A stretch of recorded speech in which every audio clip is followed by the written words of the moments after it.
5 anos atrás, o Brasil viveu o momento mais dramático da pandemia de Covid-19. 2021 começou com a crise do oxigênio em Manaus. O aumento repentino nas internações fez o sistema de saúde do estado entrar em colapso. As imagens de parentes desesperados tentando levar tanques de oxigênio para pessoas internadas chocaram o Brasil e o mundo. Investigações do Ministério Público e da Defensoria Pública apontam que mais de 60 pessoas morreram no Amazonas por falta do insumo. E os contágios continuaram avançando nos meses seguintes por todo o Brasil. No dia 8 de abril, o país registrou um triste recorde: mais de 4.000 mortes por Covid em 24 horas. Pouco tempo depois, foi instalada a CPI da Covid no Senado, que revelou escândalos de corrupção envolvendo compra de vacinas, planos de saúde envolvidos em tratamentos experimentais sem autorização e um esquema de disseminação de notícias falsas sobre a doença. O relatório final pediu indiciamento de 66 pessoas, entre elas o então presidente Jair Bolsonaro. No entanto, os processos não avançaram. O BDF Entrevista de hoje relembra a série de erros e omissões que levaram a um cenário de catástrofe sanitária, o que poderia ter sido feito para salvar vidas e por que ninguém foi responsabilizado e punido. Olá, eu sou Raquel Setz, esse é o BDF Entrevista, sempre trazendo um tema atual com a visão popular que é marca do Brasil de fato. Hoje a gente fala desse assunto difícil, o pico da pandemia de Covid no Brasil. E para isso eu recebo o Gonzalo Vecina, que é médico sanitarista, também professor de saúde pública e um dos idealizadores do Sistema Único de Saúde. Gonzalo, prazer enorme tê-lo aqui com a gente. Oh, boa tarde, Raquel. Boa tarde aos nossos telespectadores. É um prazer estar aqui com vocês. Gonzalo, nos últimos meses de 2020, a gente teve o surgimento de duas novas variantes da Covid, né? A variante Delta e a variante Gama. A Gama, inclusive, foi registrada, foi identificada no Brasil. Como que o surgimento dessas novas variantes acabaram contribuindo para esse recrudescimento da pandemia no país? Primeiro, nós temos que entender como é que é o ciclo de uma doença infecciosa, né? A doença infecciosa ela se dissemina por toda a população e vai infectando pessoas, até que ela consegue infectar quase todo mundo. Nós, na área de epidemiologia, consideramos que esse quase acontece quando 70% de uma população é infectada. Então, quando 70% da população é infectada, o vírus, de certa maneira, o agente etiológico, pode ser uma bactéria também, ele não consegue encontrar mais suscetíveis, pessoas que ainda não tiveram a doença. É um evento estatístico.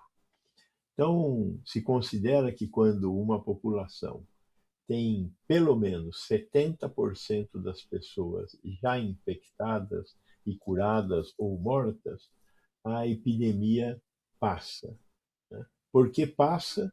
Porque os vírus, o agente etiológico, o bicho não consegue achar pessoas que ainda não foram infectadas. Nós chamamos a esse fenômeno de imunidade de rebanho. Imunidade de rebanho, quando 70% das pessoas já foram infectadas. O que aconteceu no primeiro ciclo da nossa epidemia lá atrás, com o vírus original que veio de Wuhan e chegou aqui no Brasil e começou a infectar as pessoas, é que por volta a primeira metade de 2020, né, por volta de meados de 2020, grande parte da população brasileira, e em alguns lugares mais, em alguns lugares menos, por que é diferente? É por causa das condições climáticas, por causa da circulação de pessoas. Quanto mais pobre é uma população, mais ela tem que circular atrás de alimentos. Então, o sujeito tem que sair todos os dias de casa, buscar comida, e isso faz com que ele encontre pessoas. E, ao encontrar pessoas, ele se infecte ou infecte essas pessoas. Então, isso é o que estava acontecendo naquele momento, por exemplo, em Manaus. Nós tínhamos uma quantidade muito grande de gente circulando, por causa das necessidades de sobrevivência. O que aconteceu em consequência disso? Houve, primeiro, nós tivemos um primeiro fenômeno, que era um fenômeno que nós não conhecíamos, porque a epidemia era nova, que era o fato de que a maioria das pessoas pegava uma vez a doença e não pegava mais. Não existia, que nós soubéssemos naquele momento, reincidência. Era muito raro um paciente pegar pela segunda vez a mesma doença. Qual era a conclusão que nós tínhamos? É que o vírus provocava a doença, o paciente morria ou ele conseguia construir anticorpos e se defendia da doença. Ao construir anticorpos e se defender da doença, ele deixava de ter a doença por outras vezes, porque ele já tinha um anticorpo. Se o vírus entrava em contato com ele, os anticorpos do corpo dele derrotavam o vírus pela segunda, terceira, quarta vez. Porém, o que nós não sabíamos que poderia acontecer com aquele vírus que tem característica de vírus que conseguem fazer mutações, é um vírus pequeno, é um RNA vírus em relação aos vírus de DNA, é um vírus menor e, portanto, um vírus mais passível de fazer mutações. E esse vírus começou a fazer mutações. Aqui no Brasil, a primeira mutação no vírus foi justamente o aparecimento de uma nova cepa que nós demos o nome de gama. A primeira cepa que veio de Wuhan tem sido chamada de alfa. Então, foi a primeira cepa.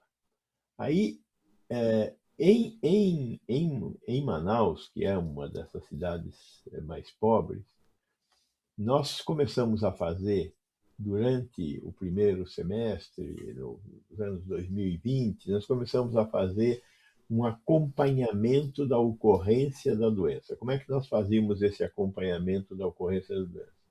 Íamos nos bancos de sangue e pegávamos todos os doadores de sangue e refazíamos o teste para saber se já tinha tido Covid. Os bancos de sangue são obrigados a manter um tubo de sangue de coleta daquele sangue. Esse tubo de coleta nós revisitamos, fizemos acordos com os hemocentros regionais. Em 9 hemocentros do Brasil, nós rodamos um teste de identificação de gama-globulina. Gama-globulina é um marcador de que a gente já entrou em contato com aquele agente infeccioso. Em julho de 2020, quando nós fizemos esses testes no Hemocentro de Manaus, 76% dos doadores de sangue, que são pessoas de 18 a 60 anos, já tinham tido a doença. Ou seja, Manaus, nesse momento, já estava em condições de imunidade de rebanho. E aí aconteceu esse desastre, né? Apareceu uma nova variante em Manaus, que é a variante Gama. Diferença, né? A primeira variante, a variante alfa, matou no Brasil algo em torno de 200 mil pessoas. A variante Gama matou 400 mil pessoas. Ela era mais letal e ela era mais infectante. Ela pegava mais gente, né? Na média, o que nós descobrimos é que cada pessoa infectada, no mínimo, infectava mais 3. E essas 3, mais 9. E assim vai numa progressão geométrica. Exponencial, né? Eu Exponencial. lembro que quando entrou a gama, pessoas mais jovens também começaram não só a se infectar, mas também a morrer, a ter que ser internado, né? Ela era mais letal. Tivemos uma superlotação de UTIs, tivemos o problema da falta de oxigênio, porque as pessoas deixavam de saturar, né, de concentrar oxigênio dentro do seu organismo. Então, um pouco mais à frente, depois da gama, veio a delta, como você mencionou. Aí a delta é uma ocorrência identificada na Índia, e na virada do ano começou a aparecer uma nova variante que era a Omicron, que tinha uma taxa de infectividade maior, pegava mais gente, mas era menos letal, né? Uhum. Tanto é que com a Omicron a gente estima que a mortalidade se situou em torno de 100 mil habitantes. É óbvio também que nesse meio tempo nós já estávamos vacinando. Então, as pessoas, isso reconhecidamente no mundo inteiro, as pessoas já vacinadas até poderiam ter a doença, mas a morte era muito mais rara, e as doenças, quem pegava a doença tendo sido vacinado, pegava uma doença muito mais branda, né? Essa Uhum. questão de pegar a doença também era muito complicado, porque muita gente pegou a doença e não sabe nem que pegou a doença, porque o seu organismo tinha um modelo de resposta ao vírus diferente do que o organismo da maioria das pessoas. A gente estima que algo em torno de 40% das pessoas que pegaram a doença nunca ficaram sabendo que pegaram a doença. A gente só fica sabendo se ela pegou ou não pegou fazendo o teste da gama-globulina. Uhum. Daqui a pouco a gente vai falar mais sobre vacina, mas eu queria falar um pouco mais desse momento aí, desse pico da pandemia, que parece que Manaus foi o epicentro ali, né? Já tinha sido na primeira onda, em 2020, em abril, maio de 2020, e foi novamente no início de 2021, e não foi por acaso, né? Teve uma série de erros, de omissões que aconteceram em Manaus, e teve um momento ali na virada de 2020 para 2021 que o governador do estado, que era um cara até alinhado com o Bolsonaro, ele quis fazer um lockdown em Manaus porque ele estava percebendo que estava aumentando os casos lá. A população fez protestos muito insuflados por bolsonaristas, como o próprio Eduardo Bolsonaro, também outros deputados ali que incentivaram, né, as pessoas a lutar contra o lockdown. O governador acabou recuando e aí aconteceu o que aconteceu, né? Hoje, 5 anos depois, a gente consegue ter dimensão do tamanho desse erro de não fazer um lockdown em Manaus para prevenir é, todo esse problema que a gente viu? Veja bem, o Brasil, 210 milhões de habitantes. Oficialmente, teve algo em torno de 714 mil mortes. Oficialmente eu digo porque muitos pacientes, principalmente no primeiro ano da pandemia, muitos mortos, não foram feitos testes de RT-PCR para saber se ele tinha morrido de Covid ou de alguma outra doença respiratória, que nós nomeamos genericamente como Síndrome Respiratória Aguda Grave, SRAG, Síndrome Respiratória Aguda Grave. Pegando as mortes por síndrome respiratória aguda grave de 2018 e de 2019, e olhando para o que aconteceu em 2020, 21 e 22, há um desajuste muito grande no número de mortos comparados com 2018 e 2019. Morreu muito mais gente de síndrome respiratória aguda grave em 20 e 21 do que morreu em 18 e 19. Essas mortes a mais provavelmente não eram síndrome respiratória aguda grave, eram Covid. A estimativa é que algo em torno de 300 mil mortes deixaram de ser contabilizadas como mortes da Covid. Pois bem, essa condição, ela foi importante para a gente ter o tamanho que a pandemia teve. E a saída qual era? A saída era o lockdown. Enquanto não tivesse vacina, a saída era o lockdown. O que aconteceu? O país de 200 milhões de habitantes teve quase 1 milhão de mortes. China, um país de 1,4 bilhão de habitantes, teve 15 mil mortes. É uma ditadura, ninguém sabe o que está acontecendo lá. É uma ditadura, mas nós sabemos o que estava acontecendo lá, porque o mundo inteiro estava de olho e os chineses hoje fazem parte da economia mundial. E para fazer parte da economia mundial, sabem que tem que ter transparência. E tiveram transparência. Então, como é que eles conseguiram ter 15 mil mortes? Através de lockdowns violentos. Ao lado ali, Coreia do Sul, um país de 50 milhões de habitantes. 50 milhões de habitantes. Teve 25 mil mortes, muito maior do que os da China.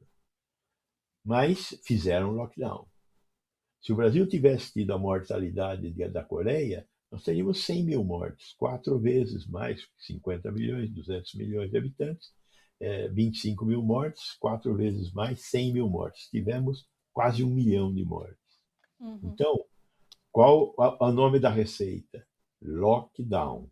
Não deixar as pessoas saírem na rua. É muito difícil não deixar as pessoas saírem na rua. Por quê? Porque as pessoas, principalmente aqueles que são pobres e que vivem da economia informal, é o caso de Manaus, não tem como ficar em casa, exceto se houver farta distribuição de alimentos. Tem que dar comida para as pessoas e tem que dar comida para as pessoas que estão em casa. As pessoas tinham que sair todos os dias. Onde houve mais mobilidade social, houve mais mortes. Não tem erro. Por quê? Porque a doença se dissemina a partir de encontros. Tem encontros, tem mais doença. E tendo mais doença, tem mais morte. E é uma morte diferente por diferentes estágios. Crianças e jovens morreram menos. Velhos morreram muito mais. A cada 100 idosos com mais de 80 anos, nós tivemos 15 mortes. A cada 100 idosos de mais de 80 anos que tiveram a doença, tivemos 15 mortes. A cada 1.000 pessoas com menos de 40 anos, nós tivemos 4 mortes. Então, era uma doença que preferia os velhos e os mais frágeis. Teve muita coisa da pandemia que a gente acabou esquecendo, né? E justamente nesse programa o que a gente quer fazer é relembrar. E teve uma coisa que aconteceu em 2021, que o governo federal, o Ministério da Saúde, lançou um aplicativo chamado Tratikov, que na época foi um grande escândalo e hoje a gente meio que esqueceu, né?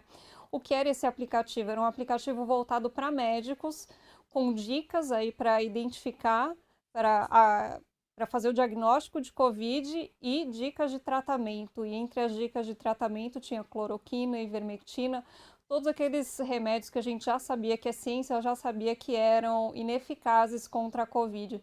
Foi uma grande vergonha isso para o Brasil, né, doutor? Essa foi uma vergonha meio mundial também, né? Porque o uso da cloroquina, quem lançou primeiro, foi um cientista, na época até renomado, um cientista francês, que pegou 28 pessoas num hospital e tratou essas 28 pessoas com a cloroquina. Por que ele tratou com a cloroquina? Quando essa epidemia começou, no mundo inteiro se começou a buscar algum tipo de alternativa para tratar. Então você pega uma placa de Petri, aquelas vidrinhos redondinhos assim, a placa de Petri, faz um cultivo de vírus. Aí você fez crescer vírus ali naquela placa de Petri. Aí você põe diferentes remédios nessa placa de Petri. E em algumas placas, com alguns tipos de remédios, os vírus morriam.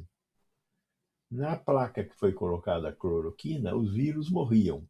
Isso a gente chama efeito in vitro. Por que vitro? Porque era uma placa de Petri. Para fazer uma experiência in vivo, tem que pegar uma pessoa com a doença e tratar a pessoa. não fizeram isso. Mas muita gente, muitos médicos, muitos pesquisadores, durante toda a pandemia, testou coisas in vitro.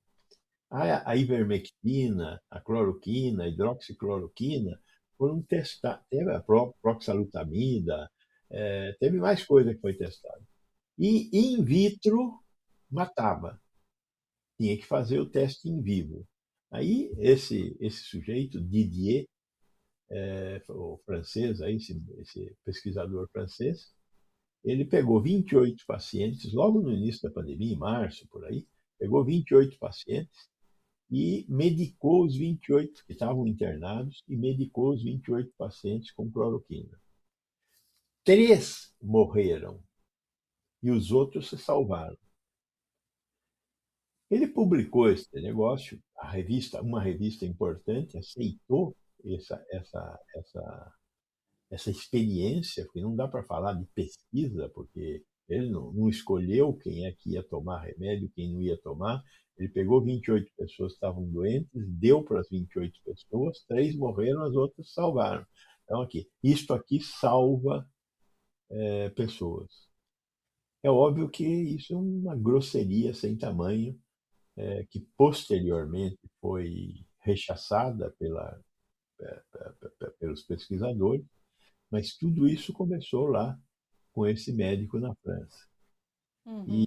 e veio aqui para o Brasil e nos Estados Unidos também. O Trump, na época, era o presidente dos Estados Unidos, e o Trump também foi a favor da hidroxicloroquina, até que ele pegou. Quando ele pegou a doença, ele se tratou com anticorpos monoclonais, caríssimos, que muito pouca gente utilizou no mundo inteiro pelo preço dos anticorpos monoclonais. Mas aí ele parou de falar nisso. O nosso presidente não parou de falar nisso, né? Não se sabe se ele teve ou não teve a doença, porque não existe notícia de que ele tenha feito o teste da gama-globulina para saber se ele teve a doença ou não, mas ele era um propagandeador de usar a ivermectina, de usar a cloroquina, a hidroxicloroquina. Muita gente associava, fazia um pacote, né? Era Uhum. zinco, um antibiótico que é a azitromicina e um desses medicamentos, né? Existem, lá no Paraná mesmo, Itajaí, uma cidade em que o prefeito comprou ivermectina e distribuiu para toda a cidade. Houveram algumas outras bobagens lá em Itajaí também. Houve a recomendação de injetar O3, ozônio, né? Ah, sim. Intrarenal, né? Quer dizer, uma bobagem sem tamanho. Gonçalo, como foi para um cientista, né, uma pessoa da ciência, da medicina, alguém que ajudou a fundar o SUS, ver toda essa loucura acontecendo no Brasil? Veja, foi terrível, né? Eu tentei fazer a minha parte, né? Eu criei um programa, eu contratei uma jornalista que durante um ano e meio desse período mais crítico da pandemia, eu fiz um programa semanal analisando o que estava acontecendo durante a pandemia, né? Era um programa de 20, 30 minutos, com a coordenação dessa jornalista. Ela me entrevistava e depois ela editava e publicava isso, né? Esses programas estão todos aí no YouTube, etc. Eu nunca monetizei nada disso, mas eu fiz questão de estar presente durante toda a pandemia e mais, né? Recebi a imprensa o tempo todo, qualquer órgão de imprensa que me solicitasse uma entrevista, eu dava a entrevista, dei a entrevista, né?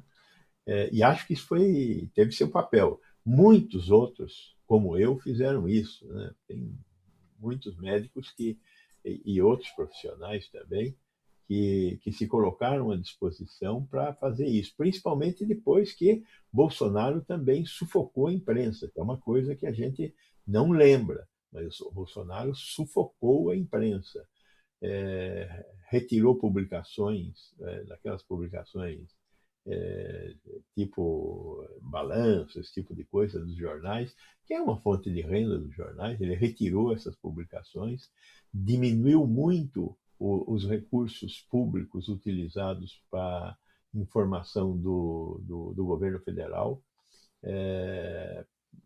para sufocar. A ideia dele era sufocar a grande imprensa. Para ele, a grande imprensa, não vou dizer que a grande imprensa seja santa, mas a grande imprensa, enfim, faz o que deve, o que tem que fazer. Eu acho que nesses tempos que nós vivemos, o jogo é um jogo, o jogo da política, o jogo da vida, é um jogo que tem que ser bem jogado por todos. A imprensa, a grande imprensa, quer conquistar mais espaço e vai jogar esse jogo. A pequena imprensa tem que jogar esse jogo de outro jeito. Aqui nós estamos no Brasil de fato. O Brasil de fato é um instrumento da imprensa, desse mundo da internet. Vai ganhar a guerra? Provavelmente não vai ganhar a guerra, mas vai fazer, vai existir. Estamos aqui e vamos levar a notícia para a população. O Bolsonaro tentou apagar a imprensa brasileira. Inclusive, depois que o Pazuello entrou como ministro, até durante a gestão do Mandetta, todo dia tinha uma live mostrando o que estava acontecendo, quantos tinham os infectados, quantos eram os leitos de UTI ocupados, onde tinha álcool gel, porque havia falta, onde existia máscara, enfim. Era um momento de informação. Aqui em São Paulo, o Dória tinha, todo dia, ao meio-dia, Sim, tinha lá o povo falando e tal. coletiva, né? Coletiva. O Pazuello, ao entrar, obedecendo ao comando do Bolsonaro, acabou com a informação. Tinha uma página do site do Ministério da Saúde que tinha um balanço diário. Acabou com o balanço diário. E aí a grande imprensa criou o consórcio de imprensa. No É, no, Brasil, de fato, desculpa interromper o senhor aqui, no Brasil, de fato, a gente pegava informações de infecções e mortes do site do CONAS, que aí também os é, secretários de saúde dos estados se uniram para conseguir levar essa informação, né? uma importante iniciativa foi realizada por os 9 estados do Nordeste brasileiro que criaram o Consórcio Nordeste, né? Esse Consórcio Nordeste me assustou muito, porque uma das coisas muito, muito boas que eles fizeram foi tentar contratar vacina, porque o Bolsonaro era contra a vacina. As vacinas brasileiras que foram produzidas pelo Butantan a despeito do governo federal, Sim. e pela Fiocruz, meio a despeito. A Fiocruz é um órgão do governo federal, mas a Fiocruz foi sozinha e fez o que tinha que fazer. E correu um risco imenso do ponto de vista da instituição. Pois Uhum. bem, o consórcio Nordeste queria comprar a vacina russa, Sputnik. Os russos, muito desavergonhadamente, não tem outro jeito de falar isso, né? Eles produziram uma vacina importante, uma vacina boa, Sputnik, boa, mas não tanto assim. Mas eles fizeram lá a vacina Sputnik e começaram a oferecer aí pelo mundo afora. Só que eles ofereciam, pegavam um país como o México, que tem 140 milhões de habitantes, entregavam 10 mil doses para o México. Ah, né? E assim fizeram com algumas dezenas de países. Entregavam uma pequena quantidade de vacina, fizeram política com, com, com, com a vacina que eles produziram lá. Ainda bem que o consórcio Nordeste não conseguiu comprar. Por que não conseguiu comprar? Porque a Anvisa não permitiu, porque a Sputnik não tinha o de acordo da vigilância da Anvisa brasileira. Chegou até a Anvisa chegou a visitar a fábrica. Eles tinham a produção da Sputnik em 5 fábricas na Rússia. Nós fomos lá visitar as 5 fábricas. E aí tinha um problema que tinha que ser resolvido no sistema de controle de qualidade. Só que o controle de qualidade não ficava nas fábricas, o controle de qualidade ficava no laboratório que criou as vacinas. E o laboratório que criou as vacinas era um laboratório militar, o que é muito comum nesses países do primeiro mundo, né? O próprio Centro de Controle de Doenças nos Estados Unidos, o CDC, ele é da Marinha americana, né? E na Inglaterra também tem uma situação semelhante, né? Os laboratórios são laboratórios militares, e aí tem segredo militar. Aí o Ministério da Saúde da Rússia não conseguiu abrir o controle de qualidade para a Anvisa. E aí a Anvisa não aprovou a vacina dos russos, a Sputnik. Gonçalo, com E licença, que aí, só queria. é, Desculpa, só queria aproveitar que a gente entrou na vacina, né? Que tem de um dado novo, aqui, isso, de um estudo que foi feito pela Universidade Federal de Minas Gerais. Esse estudo chegou à conclusão a seguinte conclusão: se a vacinação no Brasil tivesse começado 40 dias antes, na mesma data em que foi iniciada no Reino Unido, e com mais doses e associada a medidas de isolamento e proteção, o Brasil poderia ter evitado quase 400 mil mortes. Ou seja, o governo federal trabalhou ativamente para a gente não ter vacina, para não fazer o lockdown. Tá com as mãos.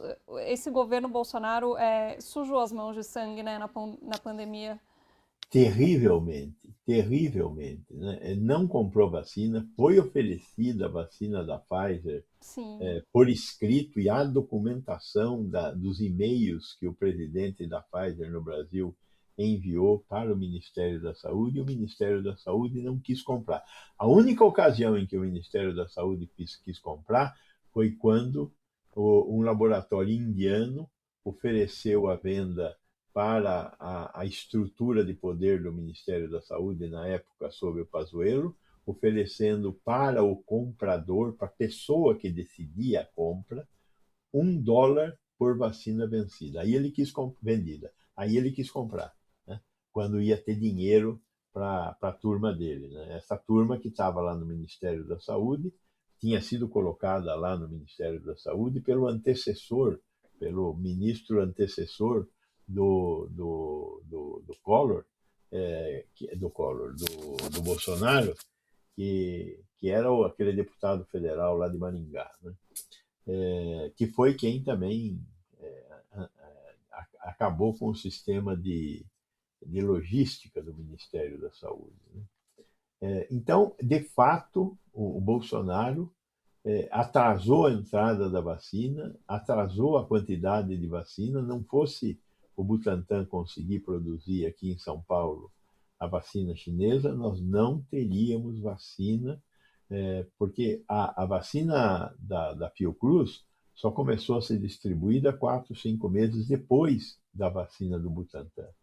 E mesmo assim, a quantidade de vacinas que o Butantan conseguiu produzir, ao longo do tempo, foram 150 milhões de doses, ou seja, começou com um pouquinho, né? E aí depois foi crescendo.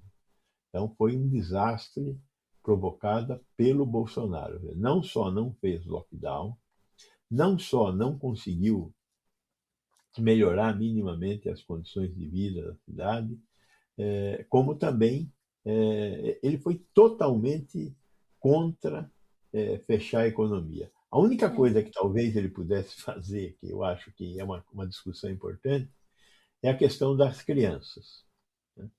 Ele deveria, se ele era a favor da abertura, devia ter proibido fechar escolas, né? A maioria dos países desenvolvidos não fecharam as escolas. É óbvio que tinha uma política para isso. As crianças iam para a escola, quando aparecia um caso, você fechava a escola por 15 dias, fazia um lockdown seletivo. Terminou os 15 dias, crianças voltam para a escola e continuam. Primeiro, as crianças tinham uma resistência muito maior, não morriam. Segundo, a função da escola, e este é um problema grave que essa geração vai levar para sempre, a função da escola, antes de aprender a tabuada, aprender o ABC, é aprender a se relacionar. A função mais importante da escola é criar relacionamento entre as crianças que serão a sociedade de amanhã. Então, isto é uma coisa muito importante. Estas crianças ficaram 2 anos sem se relacionar com outras crianças. Isto tem um custo social que o Brasil irá pagar quando essa geração tiver no comando. E daqui a pouco ela já vai estar aí no comando. E essa geração sofreu isso. Essa é uma coisa que nós temos que aprender. Era uma doença que não exigia esse tipo de isolamento de crianças, porque a mortalidade de crianças era muito baixa, muito pequena. Era uma, duas em 1.000 que pegavam a doença. Então, nós teríamos que ter repensado isso. Em parte, nós também resistimos a mexer com isso por causa dos professores. Os professores tiveram e brigaram muito para não ter que ir para a escola. Assiste razão aos professores? Eu acho que sim, os professores têm razão. A sociedade tinha que se colocar frente aos professores, né? Muitos trabalhadores não tiveram opção, mesmo em pleno lockdown na China, na Coreia, etc. Locais de que vendiam comida, supermercados, unidades de saúde, não fecharam, porque não podiam fechar. Transporte coletivo para conseguir levar esses trabalhadores para trabalharem. Os motoristas tiveram que trabalhar, né? Eu acho que também teríamos que ter conseguido fazer com que os nossos professores tivessem ido trabalhar, apesar do risco. Lógico, tinha que fazer uma seleção. Professores com idade avançada estariam isentos de trabalhar, mas os professores abaixo de 40 anos deveriam ter sido convocados para receber as crianças nas escolas e fazer com que as crianças não perdessem esse ciclo de ensino da convivência. Quando teve a CPI da pandemia, a cada dia, né, que surgiam novas denúncias, a gente ficava sempre muito chocado, né? Aí no fim teve aquele relatório enorme com pedidos, né, de indiciamento para uma série de pessoas, como o próprio Bolsonaro. A gente mostrou isso na reportagem de abertura, mas nada foi feito, né? Nada avançou. Hoje o Bolsonaro está preso pela tentativa de golpe de Estado, mas em relação à pandemia não houve nenhuma punição, né? Ficou uma sensação de impunidade, o senhor não acha, em relação a isso? E o ministro especialista em logística, o Pazuello, é deputado federal. Foi eleito Exatamente. pelos eleitores do Rio de Janeiro, deputado federal, né? Que foi o responsável por grande parte das mortes, porque ele pegou justamente o período mais crítico da variante Gama. E foi o responsável, o especialista em logística. Logística é uma área do conhecimento voltado para garantir que coisas sejam levadas e trazidas, né? A logística basicamente é isso. É um especialista em levar e trazer coisas. No Exército isso é muito importante, né? Para levar e trazer bombas, né? Pois bem, em Manaus faltou oxigênio. Manaus é uma cidade ilhada, praticamente ilhada. Só se acessa Manaus através da travessia de rios. Então, Manaus não tem uma fábrica de oxigênio.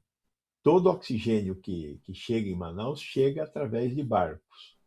E o consumo de oxigênio, de um momento para outro, durante a pandemia, ele cresceu 50, 60, duplicou. E o transporte normal para Manaus era um, precisava ser dois. A indústria que atendia Manaus, é só uma indústria que atendia Manaus, a White Martins, não conseguiu acompanhar o crescimento da demanda num período muito curto de tempo. Qual foi a providência do Ministério da Saúde? Nada, nada.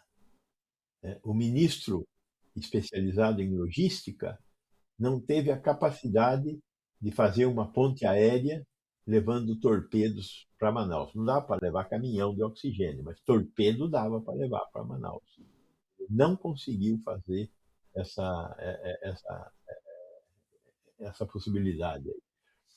A única alternativa que nós tivemos de algum oxigênio vindo veio da Venezuela. A Venezuela mandou caminhões, tanque, com oxigênio, uma quantidade pequena, mas mandou caminhões tanque para Manaus. E tiveram também que atravessar rios, mas o circuito vindo de Manaus é muito mais favorável do que indo de Brasília ou de Rondônia. E o Pazuello assistiu isso parado, sem fazer nada, sendo ele um especialista em logística, né?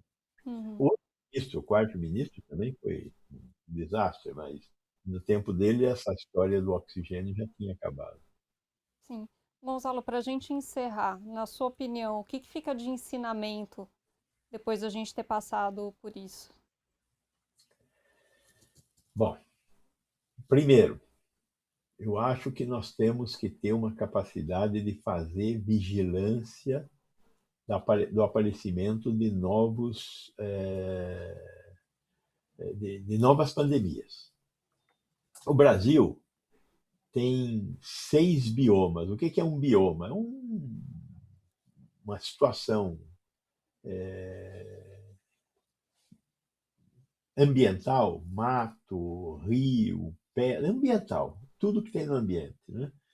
É uma situação. O Brasil tem 6 biomas diferentes. Tem um bioma que é o Pampa, que está praticamente todo destruído, só tem 2% de Pampa. Outro bioma é a Mata Atlântica, temos aí 13 a 14% de Mata Atlântica. Temos um bioma que é a Caatinga, também bastante destruída no Nordeste. Temos um bioma que é o Centro-Oeste, esse bioma que hoje é o nosso pulmão de produção de alimentos, né? Que é importante e que praticamente hoje virou lugar de pasto e de soja.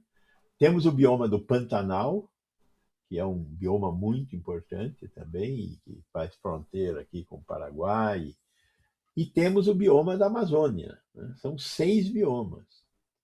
Cada um desses biomas tem muita vida dentro. Nós não conhecemos a vida que existe dentro desse bioma. E existe muita microvida, vida de vírus, de fungos, de bactérias, de protozoários, que nós não conhecemos. É impossível conhecer toda a vida que existe. O que aconteceu na China para aparecer o SARS-CoV-2? Na China, a expansão do ser humano ocupando locais que eram locais de morcegos criou uma pressão ecológica sobre os morcegos que tiveram que se deslocar cada vez mais distantes.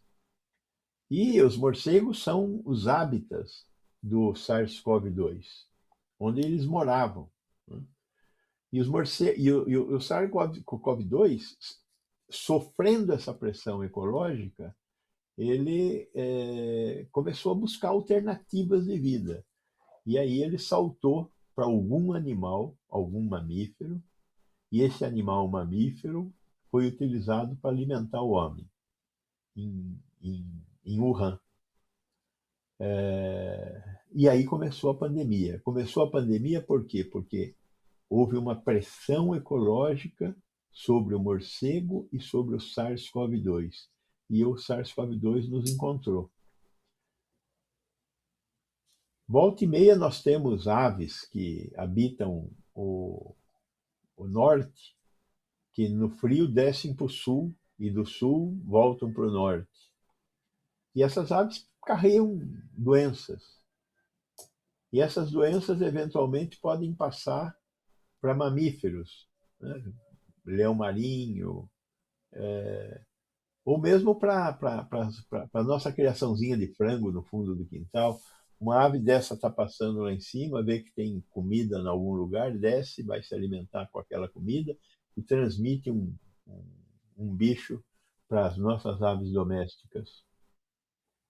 É assim que acontece, né? E isso pode acontecer no meio urbano e pode acontecer nesses biomas. E aí, de repente, começa a morrer bicho. Quando começa a morrer bicho, é um sinal de que tem alguma coisa diferente acontecendo. O que nós temos que fazer? Nós temos que ter uma vigilância sobre esses diferentes biomas e ter a população informada de que quando começar a morrer galinha no galinheiro lá no fundo do quintal, tem que chamar a vigilância sanitária para saber o que está acontecendo.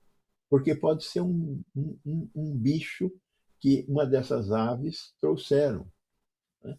Ou pode ser qualquer outra coisa, né? Pode ser ave, e se estiver morrendo rato, né? Todo mundo sabe, tem uma árvore, tem uma mangueira no fundo do quintal, vai ter rato durante o momento que a mangueira tiver manga, porque são ratos frugívoros, não é rato de Uhum. rua, é frugívoro, que come fruta, né? Ou seja, né, a gente precisa sempre da ciência para identificar, a gente precisa investir na ciência, acreditar na ciência, né, Gonzalo? E fazer a vigilância do ambiente. E essa vigilância tem que ter identificação de vírus e entender, fazer um mapeamento do Brasil inteiro. Nós somos um dos poucos grandes países do mundo que não tem um sistema de vigilância do aparecimento de novas doenças. Uhum. Nós temos que construir o nosso centro de controle de doenças na estrutura do Ministério da Saúde. Essa é a mais importante, né? É óbvio que temos que desenvolver a nossa capacidade de produção de vacina, porque um país que tem 200 milhões de habitantes não vai conseguir nunca comprar vacina na prateleira. Vai ter que ter produção local de vacina. Então, temos que desenvolver a nossa capacidade de produção de vacina, temos que desenvolver a nossa capacidade de atender a população, principalmente a população que vive na informalidade, que é 40% da população brasileira, né, para conseguir controlar a próxima epidemia que está ali na esquina.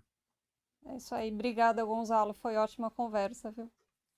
Ótimo, foi um prazer estar aqui com você e levar informação para o nosso povo, porque sem informação nós não vamos conseguir nos defender do que vamos ter que enfrentar aí pela frente. Parabéns para vocês.